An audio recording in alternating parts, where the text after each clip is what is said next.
Break के बाद स्वागत है आप सभी का। बात करें चीन की तो लद्दाख के बाद अरुणाचल प्रदेश में भी चीनी सेना की हलचल बढ़ गई है। अरुणाचल में एलएसी के पास चीनी अपनी सेना बढ़ा रहा है। चीन जो है अपनी सेनाओं का जमावड़ा यहां पर लगा रहा है। खुफिया रिपोर्ट में बड़ा खुलासा हुआ है। तो अरुणाचल के सुबानसरी इलाके के पास हलचल बढ़ गई है।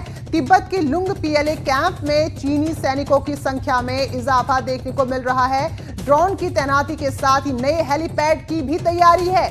पीएलए सैनिकों को ड्रोन को उड़ाने की लगातार ट्रेनिंग दे रहा है। साथ ही कई सैन्य वाहनों की भी यहां तैनाती कर दी गई है। थल सेना प्रमुख जनरल एमएम नरवणे ने वहां का दौरा किया था। आर्मी चीफ ने ईस्टर्न कमांड का दौरा किया था। तो ये बड़ी खबर है। और दरअसल जिससे पहले अभी गलवान में जो कुछ हुआ और बातचीत भी हुई, लेकिन चीन अपनी हरकतों से बाज नहीं आ रहा है। उधर अगर पिथौरागढ़ से लगी सीमा की बात करें, वहां भी इस तरह की हलचल बढ़ी हुई है। और अब लद्दाख के बाद अरुणाचल प्रदेश में भी एलएसी पर चीन अपनी सेनाओं की संख्या बढ़ा रहा है।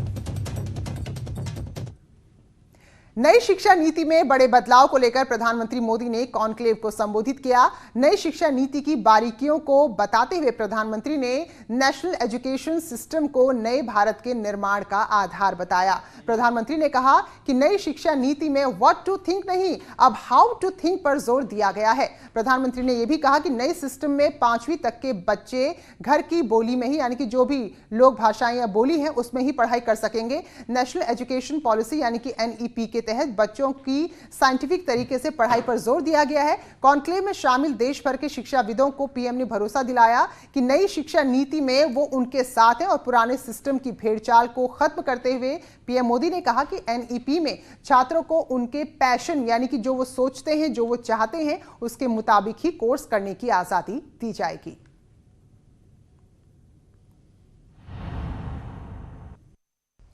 साथियों, 3-4 साल के व्यापक विचार विमर्श के बाद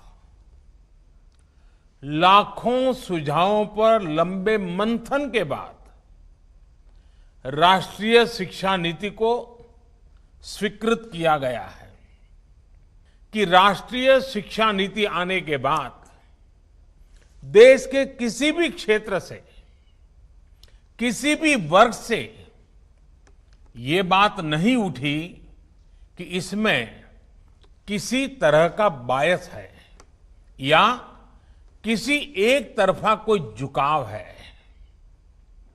ये एक इंडिकेटर भी है कि लोग बरसों से चली आ रही एजुकेशन सिस्टम में